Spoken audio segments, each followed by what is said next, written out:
제보자를 만난 건 서울 외곽의 한 조용한 카페였습니다. 한태민 28살. 그는 손을 떨고 있었어요. 테이블 위로 작은 USB 하나를 밀어넣더군요.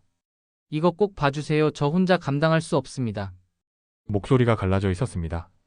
129명의 이름, 33억 원의 피해 금액, 그리고 중국어로 작성된 900개의 텔레그램 방태본.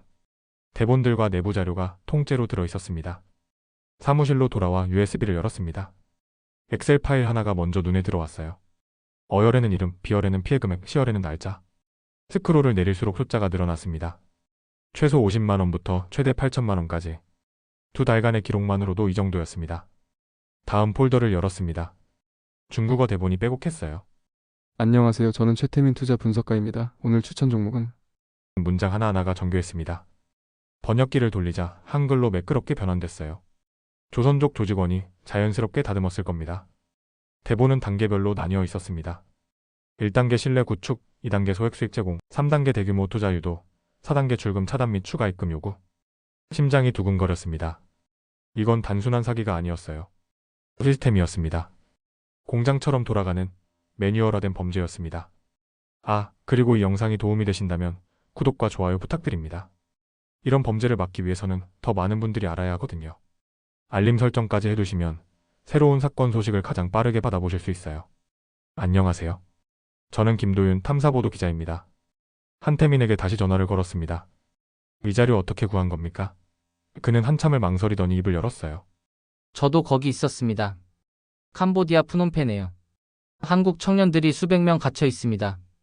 4층 사무실에서 매일 이 대본을 복사해서 보내요. 나올 수 없었어요. 주일에만 밖에 나갈 수 있고 휴대폰도 못 가져갑니다. 한태민의 목소리가 떨렸습니다. 증거는 내부에 있습니다. 하지만 혼자서는 못 빠져나와요. 도와주세요. 머릿속이 복잡해졌습니다. 이 사건의 규모는 상상을 초월했어요.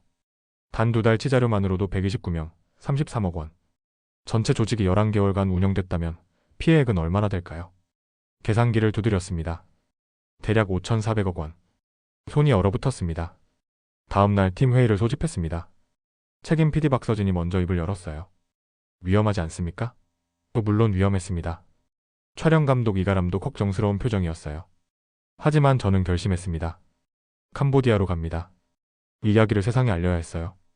129명의 이름 뒤에는 가족이 있었습니다. 노후 자금을 날린 노인, 대출을 받아 투자한 청년, 지인에게 돈을 빌린 가장. 그들의 절규가 USB 안에 담겨 있었습니다. 비행기 표를 끊었습니다. 프놈펜행. 출발은 사흘 뒤였어요. 그 사이 자료를 계속 분석했습니다. 텔레그램 방 구조가 보이기 시작했습니다. 한 방에 30명씩 총 900명이 동시에 활동하고 있었어요. 조직원들은 여러 개의 방을 동시에 운영했습니다. 복사 붙여넣기만 계속하면 됐어요. 효율적이고 잔인했습니다. USB를 다시 꺼내 들었습니다. 이 작은 메모리 속에 수백 명의 인생이 들어 있었어요. 저는 이걸 세상에 꺼내야 했습니다.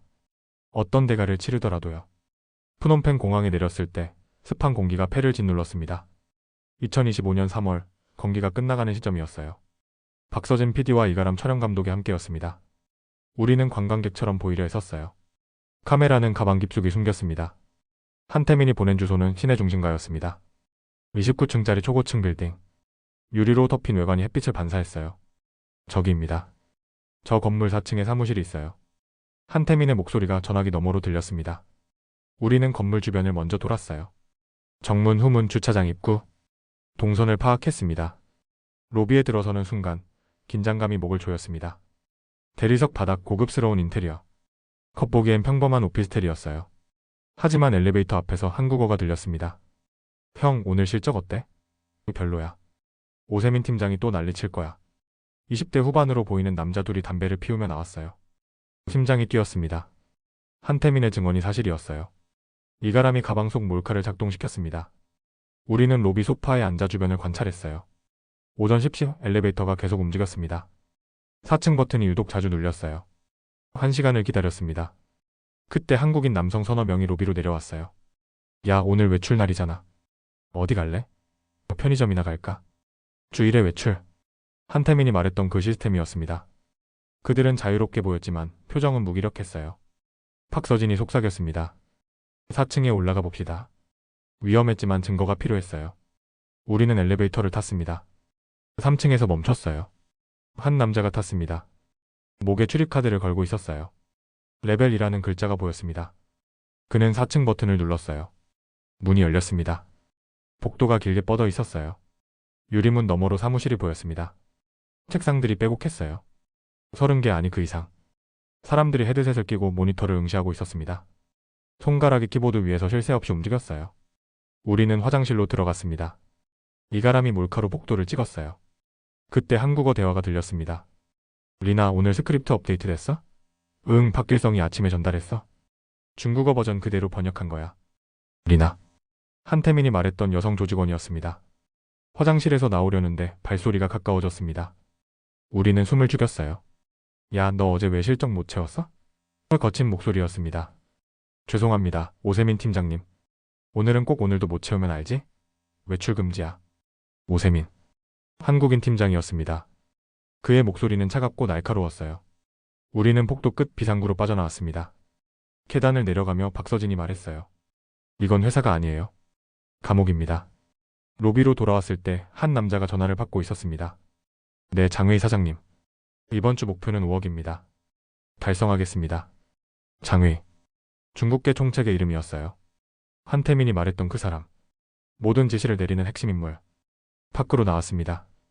햇빛이 눈부셨지만 몸은 얼어붙었어요. 이가람이 찍은 영상을 확인했습니다. 흔들렸지만 충분했어요. 4층 복도 사무실 내부 출입카드를 건 조직원들. 첫 번째 증거를 확보했습니다. 그날 저녁 한태민을 다시 만났습니다. 외곽의 허름한 게스트하우스였어요. 저 안에서 매일 이런 일이 벌어집니다. 그의 눈이 충혈돼 있었어요. 처음엔 저도 피해자였어요. 취업 사기로 끌려왔죠. 하지만 살아남으려면 가해자가 돼야 했습니다. 한태민이 손목을 걷어 올렸습니다. 화상 자국이 있었어요. 전기 충격기요. 도망치려 하면 이걸로 맞습니다. 그리고 협박하죠. 여기 안에 화장터가 있다. 너를 죽여서 저기서 화장해버리겠다. 등골이 서늘해졌습니다. 29층 빌딩 안에서 이런 일이 벌어지고 있었어요. 한태민의 증언은 계속됐습니다. 장외인은 직접 나타나지 않아요. 박길성이 통역하고 오세민이 현장을 관리하죠. 우리는 그냥 부품입니다. 숙소로 돌아와 촬영본을 다시 봤습니다. 29층 빌딩, 4층 사무실, 출입카드, 외출 통제. 모든 조각이 맞아떨어지기 시작했어요. 이건 단순한 사기 조직이 아니었습니다. 시스템화된 인간 착취였어요. 내일은 더 깊이 들어가야 했습니다. 위험하지만 피할 수 없었어요. 한태민의 화상 자국이 눈에 밟혔습니다. 한태민과의 두 번째 만남은 더 조심스러웠습니다. 프놈펜 외곽의 한 식당, 현지인들만 오는 곳이었어요. 그는 가방에서 노트북을 꺼냈습니다. 보여드릴 게 있어요. 화면에 텔레그램 방 목록이 떠올랐습니다. 900개. 숫자를 보는 순간 숨이 막혔어요. 이게 전부 동시에 돌아가는 겁니까? 한태민이 고개를 끄덕였어요. 네. 4층 사무실에만 300명이 있어요. 한 명당 평균 3개 방을 관리하죠. 한 방을 클릭했습니다. 30명의 프로필 사진이 보였어요. 평범한 한국 사람들이었습니다. 주부, 직장인, 자영업자. 이 사람들이 피해자입니까? 네. 이들은 자기가 리딩방에 들어와 있는지도 몰라요. 무료 투자 정보방이라고 생각하죠. 대화창을 스크롤했습니다. 안녕하세요, 김 애널리스트입니다. 오늘 삼성전자 매수 타이밍 알려드릴게요. 자연스러운 한국어였어요. 리나 같은 조직원이 중국어 대본을 번역해서 올립니다. 박길성이 최종 검수하고요. 한태민이 다른 파일을 열었습니다. 엑셀 시트였어요. 일일 실적표? 조직원 이름, 담당방 번호, 당일 금액, 누적 피해. 숫자가 빼곡했습니다. 오세민 팀장이 매일 체크해요. 목표 미달이면 외출 금지, 식사 제한, 심하면 구타당하죠. 박서진이 물었습니다. 하루에 얼마나 벌어들입니까? 평균 3억에서 5억이요. 잘 되는 날은 10억도 넘어요. 11개월이면 5,400억. 계산이 맞아떨어졌습니다. 한태민이 작업 과정을 설명했어요. 아침 9시 박길성이 중국어 대본을 전달합니다. 리나와 다른 번역팀이 한국어로 옮기죠. 10시부터 본격적으로 방에 메시지를 뿌려요. 대본을 복사 붙여넣기만 계속하면 됩니다. 화면에 대본 샘플이 떴습니다. 회원님, 어제 추천드린 종목 수익 나셨죠? 오늘은 더 확실한 정보가 있어요. 단 지금 당장 들어가셔야 합니다. 30분 후면 늦어요. 긴박감을 조성하는 문장이었어요. 이렇게 신뢰를 쌓습니다. 한태민이 다음 단계를 보여줬어요. 2주 정도 무료로 정보 주고 실제로 소액 수익도 나게 해줘요. 그러면 사람들이 믿기 시작하죠. 3단계 대본이 나왔습니다. 회원님만을 위한 특별 투자 기회입니다. 저희 전용 플랫폼에서만 거래 가능해요. 최소 500만 원부터 시작하시면 됩니다. 링크가 첨부돼 있었어요. 가짜 거래 앱이었습니다. 린차오가 만든 앱이에요. 실제로는 아무 거래도 안 일어나죠. 화면에만 수익이 뜨는 겁니다. 한태민의 목소리가 낮아졌어요. 피해자들은 수익이 쌓이는 걸 보고 더 많은 돈을 넣어요. 1,000만 원, 3,000만 원, 심지어 1억까지. 이가람이 녹화를 계속했습니다. 이 모든 게 증거였어요. 한태민이 4단계 대본을 열었습니다. 출금하시려면 세금을 먼저 내셔야 해요. 수익금의 20%를 선입금하시면 24시간 내 처리됩니다. 세금이요? 가짜죠. 하지만 사람들은 이미 큰 돈을 넣은 상태라 어쩔 수 없이 또 보내요. 그러면 또 핑계를 댑니다. 수수료, 보증금, 인증료. 끝도 없어요. 한태민이 피해자 한 명의 케이스를 보여줬습니다. 김만수 68세. 세탁소 운영. 이분은 노후자금 8천만 원을 전부 넣었어요. 출금하려다 세금 명목으로 1,600만 원 더 보냈고 또 수수료 500만 원 요구받았죠? 결국 대출까지 받았어요. 가슴이 먹먹해졌습니다. 68세 노인이 평생 모은 돈을 한순간에 잃은 겁니다. 지금 이분은 어떻게 됐습니까? 연락이 끊겼어요. 아마 포기했겠죠. 신고해봤자 돈 돌려받기 어렵다는 걸 아니까요. 한태민이 사무실 구조를 그림으로 그렸습니다. 4층 전체가 사무실이에요. 책상 300개, 한 줄에 10개씩 30줄. 각자 모니터 3대씩 쓰죠. 한 화면에 하나씩 텔레그램 방을 띄워놓고 동시에 작업해요. 감시는요? CCTV가 천장마다 있어요. 오세민이 별도 모니터실에서 실시간으로 봅니다. 화장실 가는 것도 보고하고 10분 넘으면 경고받아요.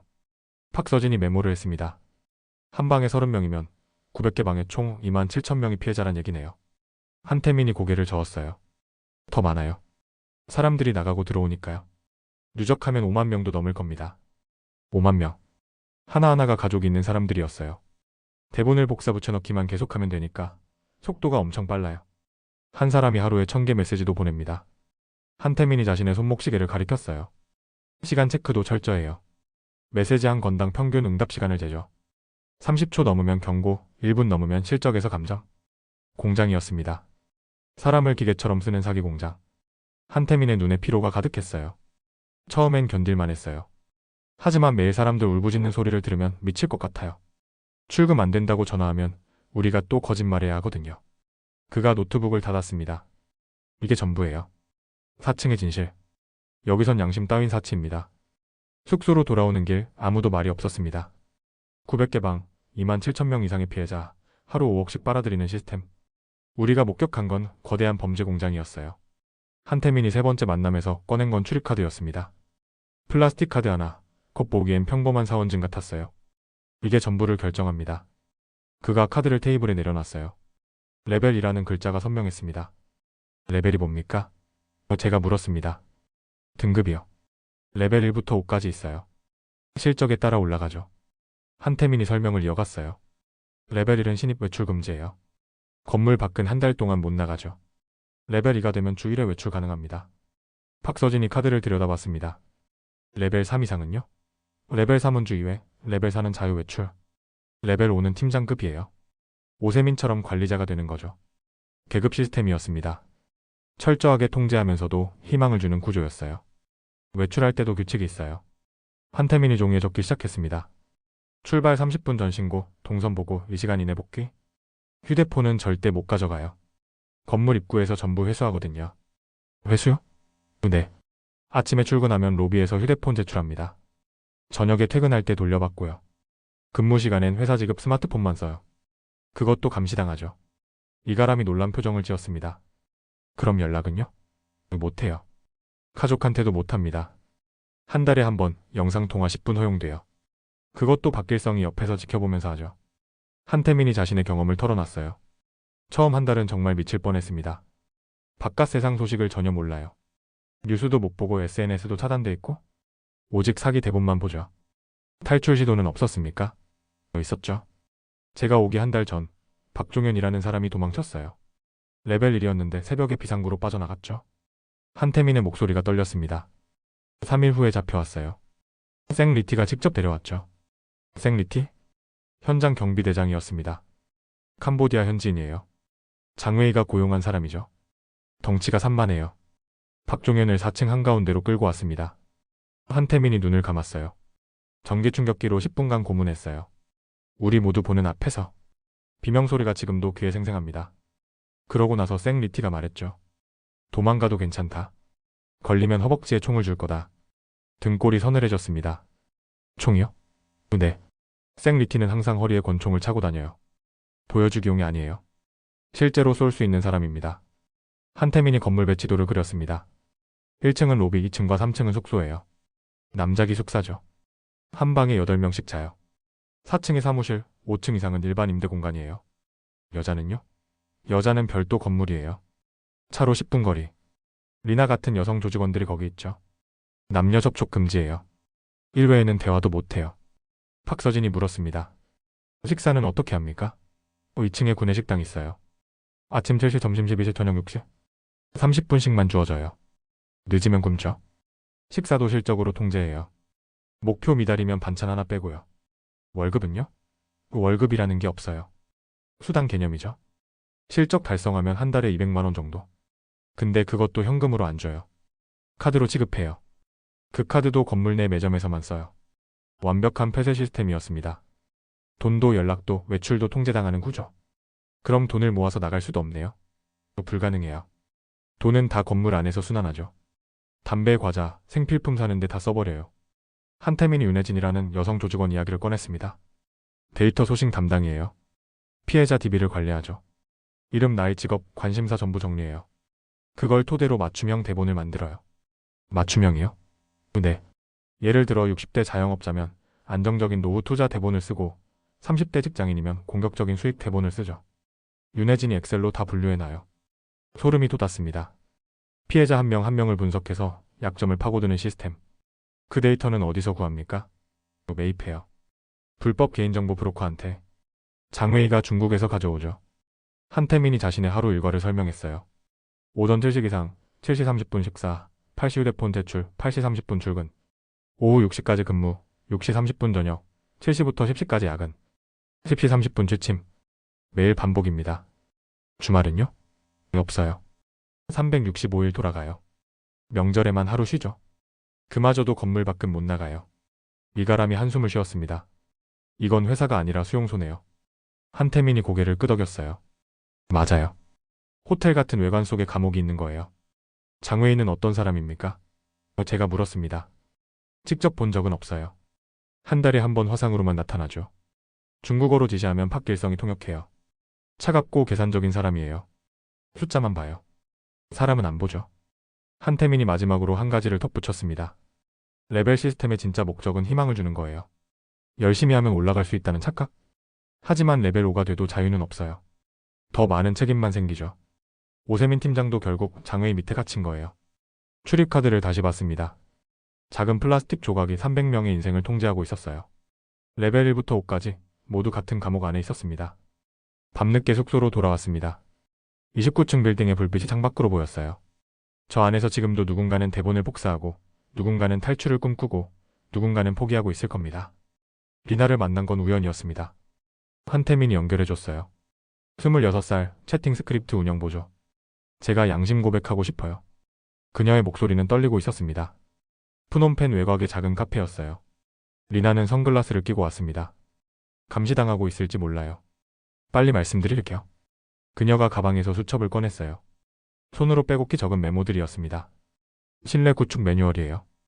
제가 3개월간 배운 거 전부 적었어요. 첫 페이지를 펼쳤습니다. 1단계 무료 정보 제공. 기간 최소 2주. 리나가 설명을 시작했어요. 처음엔 절대 돈을 요구하지 않아요. 그게 핵심이죠. 어떻게 시작합니까? 텔레그램 방에 초대하는 것부터예요. 무료 주식 정보방이라고 해요. 입장료 없고 추천 종목 공짜로 준다고 하죠. 리나가 예시 대본을 보여줬습니다. 안녕하세요. 김태현 애널리스트입니다. 증권사 15년 경력, 수익률 200% 달성. 무료로 정보 드립니다. 박서진이 물었습니다. 김태현은 실존 인물입니까? 아니요. 가짜예요. 사진도 인터넷에서 가져온 거죠.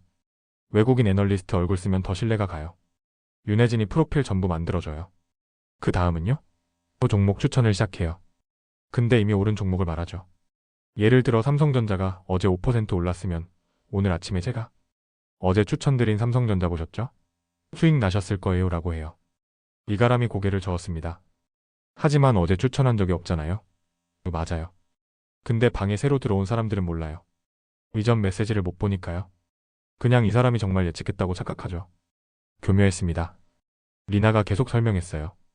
일주일 정도 이렇게 하면 사람들이 믿기 시작해요. 댓글로 감사합니다. 수익 났어요 라고 달아요. 근데 그 댓글도 우리가 쓰는 거예요. 댓글도 조작입니까? 전부요. 한 방에 30명 중 실제 일반인은 15명 정도예요. 나머지 15명은 우리 조직원이죠. 조직원들이 계속 대박이에요. 선생님 덕분에 돈 벌었어요. 이런 댓글 달아요. 소름이 돋았습니다. 절반이 가짜였던 거예요. 2주 정도 지나면 본격적으로 들어가요. 소액 투자 제안하죠. 리나가 2단계 대본을 펼쳤습니다. 회원님들께만 특별히 알려드려요. 확실한 종목이 있어요. 50만 원만 넣어보세요. 일주일 안에 70만 원 만들어 드릴게요. 실제로 수익이 납니까? 나요. 처음엔 진짜 수익 나게 해줘요. 린차오가 만든 앱에서 거래하는 것처럼 보이지만 실제로는 우리가 조작해서 수익을 보여주는 거예요. 50만 원 넣으면 정말 70만 원 되게 해줘요. 출금도 됩니까? 처음엔 돼요. 그게 중요해요. 진짜로 돈을 돌려줘야 완전히 믿거든요. 70만 원 전부 출금해도 문제 없어요. 그러면 사람들이 확신하죠. 여기는 진짜구나 하고요. 박서진이 메모를 했습니다. 미끼를 주는 거네요. 맞아요. 20만 원 수익 주고 나중에 5천만 원 뺏는 거죠. 장사가 되는 구조예요. 리나가 3단계로 넘어갔습니다. 이제 큰 투자를 제안해요. 이번엔 정말 큰 기회예요. 최소 1,000만 원 이상 넣으셔야 해요. 3주 안에 3천만 원 만들어 드릴게요. 그녀의 목소리가 낮아졌어요. 이때부터 지옥이 시작되죠. 왜요? 그 1,000만 원 넣는 순간 출금이 안 돼요. 핑계를 대죠. 시스템 점검 중입니다. 거래량이 많아서 하루 이틀 지연돼요. 그러면서 화면엔 계속 수익이 늘어나는 걸 보여줘요. 수익은 가짜죠? 전부요. 1,000만 원이 1,500만 원, 2천만 원으로 보여요. 사람들은 기뻐하죠. 빨리 찾고 싶어 해요. 근데 못 찾아요. 리나가 4단계 메모를 폈습니다. 세금 및 수수료 명목 추가 입금 유도. 출금하려면 세금을 내야 한다고 해요. 수익금의 20%요. 2천만 원 수익 났으면 400만 원 먼저 보내라고 하죠. 사람들이 보냅니까? 보내요. 이미 1,000만 원 넣은 상태라 포기 못해요. 400만 원 더 내면 2천만 원 찾을 수 있다고 생각하니까요. 이가람이 한숨을 쉬었습니다. 그래도 안 주는 거죠? 네. 그 다음엔 수수료, 보증금, 인증료. 계속 이유를 만들어요. 한 번 물리면 끝까지 뽑아요. 리나가 눈물을 글썽였습니다. 제가 담당했던 피해자 중에 최은정이라는 분이 있었어요. 61세 간병인이셨어요. 그녀가 떨리는 손으로 수첩을 넘겼어요. 처음에 50만 원 넣고 70만 원 받았어요. 그 다음 500만 원 넣었고요. 얼마나 잃었습니까? 2,800만 원이요. 대출 받고 친구한테 빌리고 마지막엔 딸 학비라도 건드려야 하나 이런 메시지를 보냈어요. 리나의 목소리가 깨졌습니다. 저는 그때도 대본대로 답장했어요. 조금만 더 입금하시면 전액 출금 가능합니다. 악마였죠? 침묵이 흘렀습니다. 리나가 눈물을 닦았어요. 처음엔 대가를 요구하지 않아요. 그게 이 사기의 핵심이에요. 공짜로 신뢰를 쌓고 작은 수익으로 확신을 주고 그 다음 전부 빼앗죠? 왜 이를 했습니까? 제가 물었습니다. 저도 피해자였어요. 취업 사기로 끌려왔죠. 처음엔 거부했어요. 근데 생리티한테 맞고 굶고 갇히면 선택권이 없어져요. 살려면 해야 했어요. 리나가 가방에서 USB를 꺼냈습니다. 여기 제가 관리했던 방 900개 전부 들어있어요. 대본 피해자 명단 입금내요. 증거예요. 써주세요. USB를 받아들었습니다. 무거웠어요. 위험하지 않습니까? 이미 도망 나왔어요. 못 돌아가요. 제발 이 사람들 막아주세요. 숙소로 돌아와 USB를 열었습니다. 900개 방, 27,000명 이상의 이름. 각자의 이야기가 있었어요. 최은정 같은 간병인, 김만수 같은 자영업자. 모두 무료라는 말에 속았고 작은 수익에 현혹됐고 결국 전부를 잃었습니다. 신뢰를 무기로 쓰는 범죄. 가장 잔인한 방식이었어요. 박종현을 만난 건 한태민의 소개였습니다. 34세, 탈출에 성공한 몇 안 되는 생존자. 그는 푸놈펜에서 100km 떨어진 시골 마을에 숨어 있었어요. 여기까지 오시느라 고생하셨습니다. 그의 오른팔이 부자연스럽게 굽어 있었습니다. 팔이 어떻게 된 겁니까? 박종현이 소매를 걷어 올렸어요. 화상 자국과 멍 자국이 섞여 있었습니다. 전기 충격기요. 3일간 맞았어요. 뼈가 어긋났는데 병원도 못 갔죠. 그는 차를 한 모금 마셨습니다. 손이 떨리고 있었어요. 저는 작년 6월에 끌려갔어요. 고수익 해외 취업 광고 봤죠. 월 500만 원 숙식 제공 비자 지원. 좋은 조건이었어요. 어떻게 됐습니까? 인천공항에서 만난 브로커가 비행기표 줬어요. 프놈펜 도착하자마자 여권 빼앗겼죠. 차에 태워서 그 빌딩으로 갔어요. 29층짜리요. 팍종현의 눈빛이 흔들렸습니다. 첫날 오세민 팀장이 말했어요. 여긴 나가고 싶다고 나가는 곳이 아니다. 계약 기간 6개월, 실적 못 채우면 연장된다. 그때 알았죠? 속았구나. 처음엔 어땠습니까? 레벨 1이었어요. 외출 금지, 휴대폰 없음. 방에 8명이 같이 잤는데 다들 좀비 같았어요. 표정이 죽어 있었죠. 한 명은 계속 중얼거렸어요. 집에 가고 싶다, 엄마 보고 싶다. 28살이었어요. 팍서진이 녹음기를 켰습니다. 사기 작업은 언제부터 시작했습니까? 이틀 차부터요. 팍길성이 교육했어요. 중국어 대본 읽는 법, 한국어로 자연스럽게 바꾸는 법. 3일간 연습하고 4일 차부터 실전이었죠. 거부하며요? 못해요. 첫날 한 사람이 거부했어요. 이거 사기잖아요. 못하겠어요. 했죠. 팍종현이 눈을 감았습니다. 생 리티가 끌고 나갔어요. 복도에서 비명이 들렸어요. 10분 후 그 사람 다시 들어왔는데 코피 흘리고 이빨 하나 빠져 있었어요. 이가람이 숨을 삼켰습니다. 팍종현이 계속 말했어요. 그날부터 전부 시키는 대로 했어요. 대본 복사하고 피해자들한테 메시지 보내고 매일 300통 이상 보냈죠. 탈출 시도는 언제 했습니까? 한 달 뒤요. 못 견디겠더라고요. 매일 사람들 울부짖는 소리 듣고 돈 빌려달라는 애원 듣고 미칠 것 같았어요. 박종현이 물을 한 잔 더 마셨습니다. 새벽 4시에 비상구로 나갔어요. CCTV 사각지대 찾아서요. 계단으로 1층까지 내려가고 후문으로 나왔죠. 성공했다고 생각했어요. 어떻게 잡혔습니까? 3일간 도망 다녔어요. 프놈펜 외곽 게스트하우스에 숨었죠. 근데 셋째 날 밤 방문 부서지는 소리 들렸어요. 생 리티였어요. 뒤에 경비 3명 더 있었고요. 팍종현의 목소리가 떨렸습니다. 차에 태워서 다시 빌딩으로 갔어요. 4층 한가운데로 끌려갔죠. 조직원 300명이 다 보는 앞에서요. 무슨 일이 있었습니까? 생 리티가 전기 충격기 꺼냈어요. 검은색 손바닥만한 크기. 제 팔에 갖다 댔죠. 팍종현이 팔뚝을 쓰다듬었습니다. 찌지직 소리 나면서 온몸에 전기 흐르는 느낌이었어요. 비명 지르는데도 멈추지 않았어요. 얼마나 맞았습니까? 10분이요. 살면서 그렇게 맞아본 적은 처음이었습니다. 정신 잃을 것 같았어요. 근데 정신 잃으면 안 되는 거예요. 물 끼얹어서 깨우거든요. 다시 맞아야 하니까? 침묵이 흘렀습니다. 팍종현이 눈물을 닦았어요. 생 리티가 권총 꺼냈어요. 제 다리에 겨누면서 말했죠. 도망가도 괜찮다.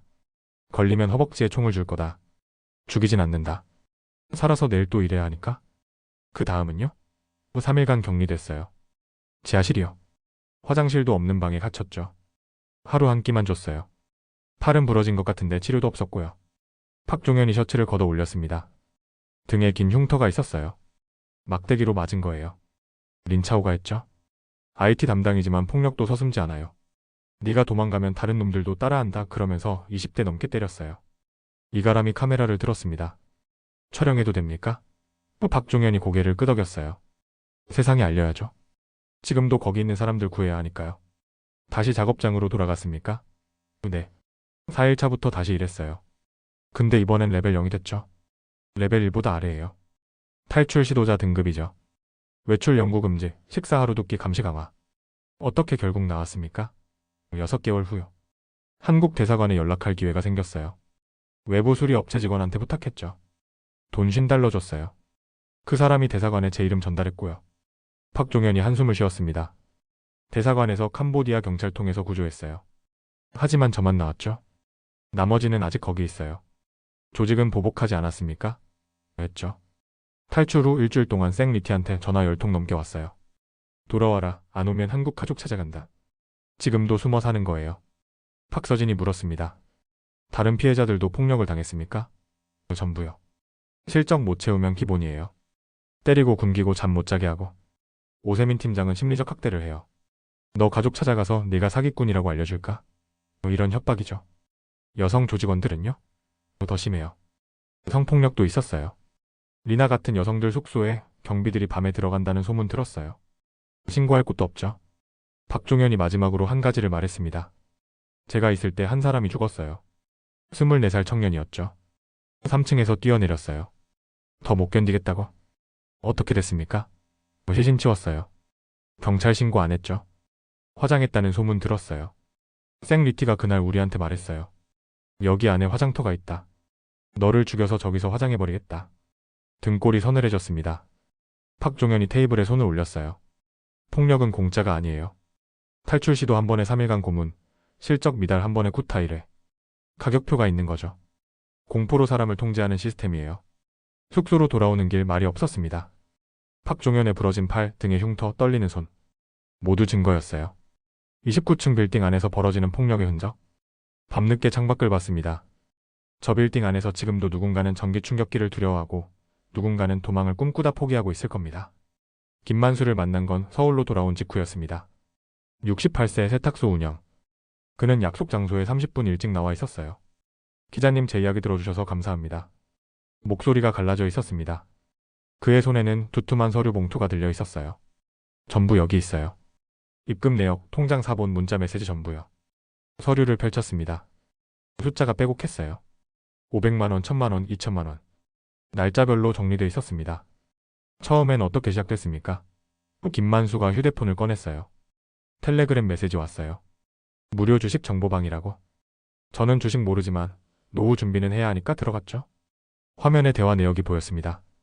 김 선생님, 안정적인 배당주 추천드려요. 위험 없고 꾸준한 수익 나요. 정중한 말투였어요. 2주 동안 정보만 받았어요.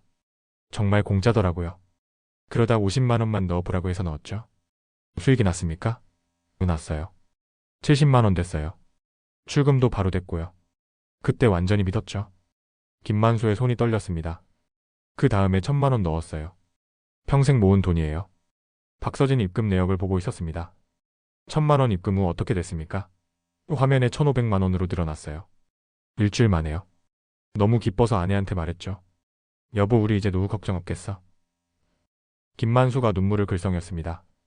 출금하려고 했어요. 근데 안 되더라고요. 고객센터에 전화했죠. 세금 먼저 납부하셔야 합니다. 수익금의 20% 300만 원입니다. 보냈습니까? 보냈어요. 1500만 원 찾으려면 300만 원 내야 한다잖아요. 안 낼 수가 없었어요. 그가 다음 입금 내역을 가리켰습니다. 300만 원 보냈는데 또 연락 왔어요. 수수료가 추가로 필요합니다. 100만 원만 더 보내주세요. 또 보냈습니까? 네. 그때도 보냈어요. 이미 1300만 원 넣은 상태였으니까요. 100만 원 더 내면 끝난다고 생각했죠. 이가람이 한숨을 쉬었습니다. 김만수가 서류를 계속 넘겼어요. 그 다음엔 보증금 인증료, 시스템 유지비? 계속 이유가 생겼어요. 한 달 동안 10번 넘게 입금했죠. 총 얼마입니까? 8천만 원이요. 그의 목소리가 떨렸습니다. 세탁소 30년 운영하면서 모은 전부예요. 아내 몰래 대출도 받았어요. 3천만 원요. 김만수가 고개를 떨어뜨렸습니다. 마지막엔 없어도 돈 나오라고 했어요. 빌려오고? 어디서든 구해오라고? 안 그러면 지금까지 넣은 돈 한 푼도 못 찾는다고요. 누가 그런 말을 했습니까? 전화로 연락 왔어요. 한국 사람이었어요. 남자 목소리 30대 정도 됐을 거예요. 차갑고 무서웠어요. 박서진이 통화 내역을 확인했습니다. 이 번호입니까? 네. 근데 지금은 안 받아요. 한 달 전부터 연락 끊겼죠. 김만수가 아내 이야기를 꺼냈습니다. 아내가 알았어요. 통장 정리하다 발견했죠. 여보, 이게 뭐야? 왜 이렇게 돈이 없어? 할 말이 없었어요. 아내는 뭐라고 했습니까? 울었어요. 그냥 울기만 했어요. 30년 같이 산 사람이 하루아침에 무너지는 거 봤으니까요. 김만수의 눈에서 눈물이 흘렀습니다. 제가 바보였어요. 68살 먹고 이런 사기에 당하다니. 신고는 했습니까? 했어요. 경찰서 갔죠? 근데 해외 사기라 추적 어렵다. 피해 회복 가능성 낮다 그러더라고요. 돈 돌려받을 수 없다는 얘기였어요. 서류 더미 속에서 진단서 하나가 나왔습니다. 우울증이요. 일 읽고 나서 잠을 못 자요. 매일 악몽 꿔요. 꿈에서 계속 입금하고 있어요. 깨면 온몸이 땀으로 젖어 있죠. 다른 피해자 이야기를 들었습니다. 최은정 61세 간병인. 리나가 담당했던 그 피해자였어요. 전화로 연락했어요. 통화할 수 있냐고 물었더니 거절하더라고요. 너무 창피해서 얼굴 못 보겠다고. 최은정의 피해 금액은 2,800만 원이었습니다. 그녀는 대출 3곳, 지인 차용 5건으로 돈을 마련했어요. 지금 신용불량자예요. 간병일도 못 구해요. 딸 대학 등록금도 못 냈고요. 박서진이 다른 케이스를 펼쳤습니다. 42세 직장인 피해액 5,400만 원. 35세 자영업자 피해액 3,200만 원. 모두 같은 패턴이었어요. 처음엔 소액, 그 다음 중액, 마지막엔 대출과 차용까지. 이들의 공통점이 뭡니까? 제가 물었습니다. 김만수가 답했어요. 희망이요. 우리 모두 희망을 봤어요. 노후 걱정 없이 살 수 있겠다는 희망. 그걸 팔아먹은 거죠. USB에 저장된 데이터를 다시 분석했습니다. 피해자 129명, 평균 피해액 2,560만 원. 최소 50만 원부터 최대 1억 2천만 원까지. 연령대는 40대부터 70대. 직업은 자영업자, 주부, 직장인, 은퇴자. 윤혜진이 만든 데이터베이스가 정교했어요. 피해자를 등급으로 나눠놨습니다. 어급 5천만 원 이상 가능. 비급 3천만 원 가능. 시급 1천만 원 이하. 사람을 돈으로 환산한 거였습니다. 메모에 적힌 전략이 소름 돋게 했습니다. 영원 될 때까지 뽑기. 퇴출 한도, 신용카드 한도, 지인 차용 가능성 전부 파악. 마지막 한 푼까지 회수. 김만수가 마지막으로 한 가지를 말했습니다. 기자님, 제발 다른 사람들은 안 당했으면 좋겠어요. 저는 이미 끝났어요. 세탁소 문 닫아야 할 것 같아요. 빚 갚을 길이 없으니까요. 그가 일어서려다 다시 앉았어요. 한 가지만 더 여쭤볼게요. 제가 넣은 8천만 원 그 돈 어디로 간 겁니까? 캄보디아요. 장웨이라는 중국인 총책한테 갔습니다. 김만수가 고개를 끄덕였어요. 그 사람 잡을 수 있습니까? 노력하고 있습니다. 김만수가 봉투를 제 손에 쥐어줬습니다. 이거라도 써주세요. 증거예요. 제가 바보처럼 당한 전 과정이요. 밖으로 나왔습니다. 해가 지고 있었어요. 김만수의 뒷모습이 작아 보였습니다. 68세 30년 세탁소 8천만 원. 숫자 뒤에는 한 사람의 인생이 있었어요. 숙소로 돌아와 전체 피해액을 계산했습니다. 2달 33억, 11개월이면 약 5,400억 원. 김만수 같은 사람이 2만 명 넘게 있다는 뜻이었어요. 한 명 한 명의 노후자금, 자녀 학비, 사업자금. 모두 사라진 돈들이었습니다. 마지막 한 푼까지 뽑는 시스템. 그게 이 조직의 목표였어요. 프놈펜으로 다시 돌아온 건 2주 후였습니다. 이번엔 혼자가 아니었어요. 에밀리 카터, 국제금융범죄연구소 연구원이 동행했습니다. 40대 중반, 동남아 사기 조직 전문가였어요. 이 건물 알고 있어요. 에밀리가 29층 빌딩을 가리켰습니다. 작년부터 모니터링하고 있었죠. 하지만 증거가 부족했어요. 당신들이 가져온 자료 덕분에 움직일 수 있게 됐습니다. 우리는 캄보디아 경찰청으로 향했습니다. 차이소반 대변인이 우리를 맞았어요. 50대의 단단한 인상. 한국 기자분들 잘 오셨습니다. 자료 잘 받았어요. 회의실에 들어섰습니다.